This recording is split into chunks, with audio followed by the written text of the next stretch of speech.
Eu perdi a entrada, mas tudo bem. Meus poeteiros, sejam todos muitíssimo bem-vindos a mais um vídeo aqui do canal Poesia Online, onde nós poetamos pela internet.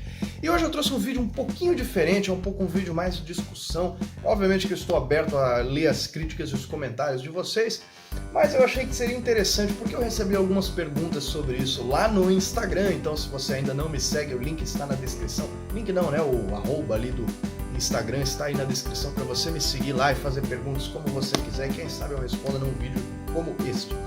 Bom, eu fui perguntado um pouco sobre as dificuldades que existem em traduzir poesia. E, bom, resolvi fazer um vídeo falando um pouco mais sobre essa questão da tradução de poesia e tal. Na verdade, eu acho até que eu vou fazer 2 vídeos sobre isso, porque é um tema bem complexo, bem difícil, enfim. E a verdade é que eu tive um professor que falou uma coisa que eu acho muito verdadeira, que ele disse o seguinte, que traduzir poesia, a tradução é um trabalho muito fácil de se criticar, porém muito difícil de se fazer. Por que isso? Porque o tradutor ele precisa fazer escolhas muito difíceis, porque para cada palavra existe uma forma específica, existem várias formas de se traduzir e não uma específica que é necessariamente a correta. E isso vale para todo tipo de texto. A tradução é sempre uma coisa muito difícil para textos em prosa, textos literários, textos científicos. Ser científico deve ser ainda mais difícil. E obviamente no caso da poesia, a tradução é ainda mais dificultosa do que um texto em prosa, por exemplo. E por que essa tradução é tão difícil? Então eu resolvi trazer aqui alguns elementos do porquê que traduzir poesia é tão difícil, quais são essas dificuldades, para quem sabe você talvez passe a respeitar um pouquinho mais o trabalho dos tradutores, que é uma coisa muito difícil, e às vezes até a perdoar certas escolhas não tão felizes que eles fazem em alguns momentos. Porém, existem algumas coisas que não dá para perdoar, eu vou falar sobre isso mais adiante no vídeo. Bom, mas Guilherme, por que traduzir poesia é mais difícil do que traduzir prosa? O primeiro deles é, obviamente, a subjetividade. Eu vou usar como exemplo o livro do Marília de Dirceu aqui, que eu gravei um vídeo essa semana e ainda não guardei ele no lugar certo.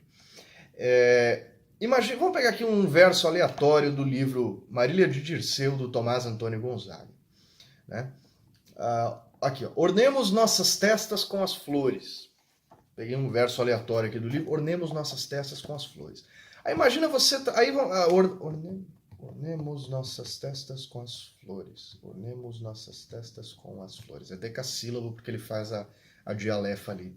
Se você acompanha o canal, sabe do que eu estou falando. Ornemos nossas testas com as flores. É um decassílabo. Traduz para o inglês, já fica mais difícil. Porque o inglês, a palavra ornemos, primeiro que ela pode ser traduzida de diferentes formas. Então fica muito difícil você traduzir esse verso e manter o decassílabo. Seja para o inglês, para o francês, para o alemão, para o russo, para o chinês, para o havaiano, para o esperanto, qualquer língua que você possa imaginar, é muito difícil traduzir e manter o decassílabo e manter o significado. Então a subjetividade é um problema e, obviamente, a estrutura dos versos. Porque se você tem uma estrutura específica, você vai traduzir, fica muito dificultoso. E aí, é claro, vem a questão das escolhas. Alguns poetas... ou melhor, alguns tradutores, quando vão traduzir textos, né, para o português, textos de outros idiomas para o português, eles fazem algumas escolhas que muita gente questiona.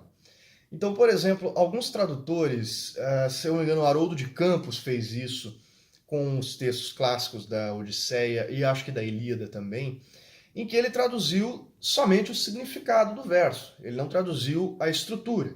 Então, o verso grego clássico teria 16 sílabas, ele ignorou isso e traduziu em português, como seria falar a mesma coisa em português sem... Eu acho que foi Haroldo de Campos que fez isso, tá, gente?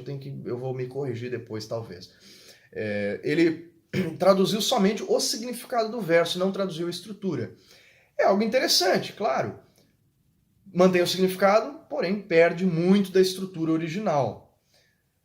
Existe uma outra escolha que é o tradutor que normalmente faz isso, é o Carlos Alberto Nunes. Já fiz um vídeo falando sobre a Ilíada de Homero, que é a tradução dele é a que eu mais recomendo, em que ele sacrifica um pouco da subjetividade do texto, um pouco do significado, para recriar o verso original em português. Então ele recria sempre versos de 16 sílabas, como é no original, o que é muito mais difícil, perde talvez um pouquinho ali de significado, mas ele mantém a estrutura como é no original. Então o texto ele fica um pouco mais com a mesma sonoridade do original. E falando um pouco em uma outra dificuldade, falando nessa questão da sonoridade, vem uma outra dificuldade, e essa é quase impossível de sanar, que são os aspectos da própria língua, principalmente a sonoridade da língua, como por exemplo, e isso é muito nítido nos poetas simbolistas. Quando você lê Rimbaud, por exemplo, em francês, ele tem uma sonoridade muito mais interessante no original do que na tradução portuguesa, por melhor que seja, porque o simbolismo é uma escola literária que abusava da sonoridade da língua como ferramenta poética. Eu ainda acho que eu vou fazer um vídeo sobre simbolismo, porque é muito interessante, talvez você fique um pouco mais clara essa questão. Mas a sonoridade da língua se perde muito. Pensa, por exemplo, um poeta como Cruz de Souza, que trabalhava muito com aliterações, que são como é que é a definição de aliteração? Que é a repetição de certos fonemas ao longo do verso, né? Sempre com S, R e tal, sempre repetindo.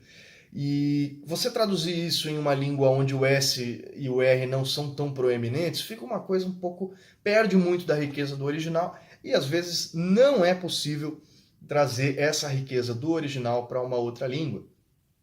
Então realmente não dá, não tem como. Outra dificuldade que eu consigo imaginar é em relação ao próprio contexto cultural, porque tem certas coisas que são óbvias em uma língua e uma cultura e não são óbvias em outra.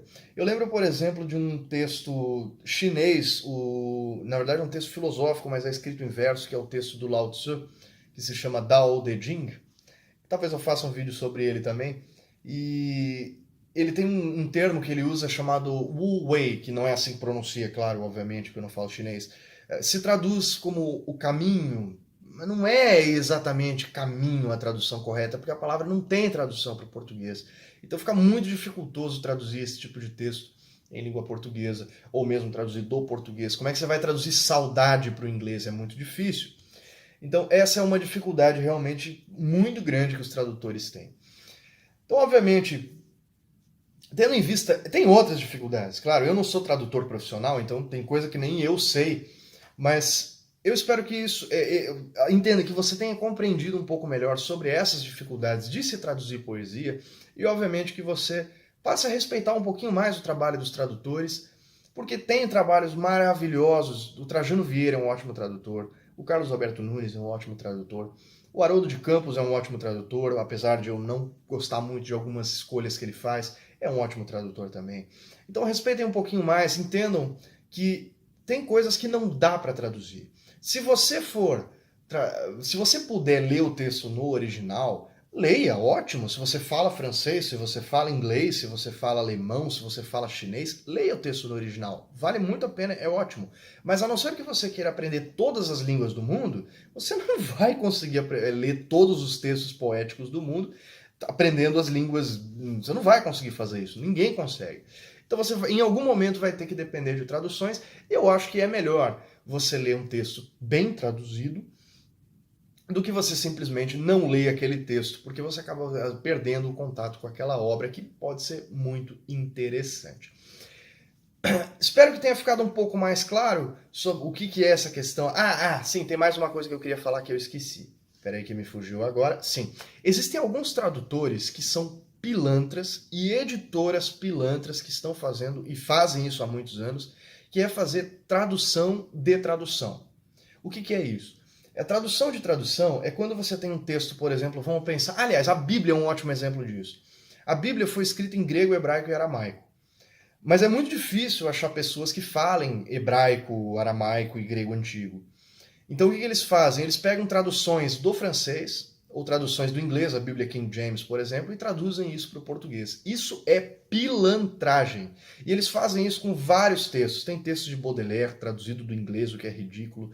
O Dao De Jing, por exemplo, que eu falei agora há pouco, é quase impossível achar uma tradução direta do chinês. Eles pegam traduções inglesas, traduções alemãs e traduzem para o português, porque é muito caro pagar um tradutor que domine a língua original o suficiente para fazer essa tradução. Então, esse tipo de tradução eu acho que deve ser condenada, você não deve comprar, não vale a pena, é uma tradução ruim sempre.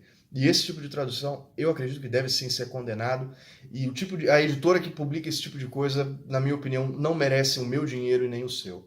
Mas sim, textos traduzidos diretamente do idioma original por tradutores que têm o credenciamento e que têm a clareza do que estão fazendo, que tem estudo suficiente para isso, você deve sim apreciar o trabalho desses tradutores e respeitar o trabalho deles, ok? Então é isso. Eu ainda tenho mais coisas para falar sobre isso, então acredito que talvez vou fazer uma parte 2 desse vídeo, ou um outro vídeo falando sobre outro aspecto, enfim. Mas espero que você tenha gostado, espero que você tenha entendido um pouco melhor sobre algumas das dificuldades de traduzir poesia em português e em outras línguas também. Espero que você tenha gostado desse vídeo, deixa o seu like, se inscreve no canal, ativa o sininho para receber todas as notificações. Poetamos hoje, poetaremos amanhã. Um grande abraço, até mais.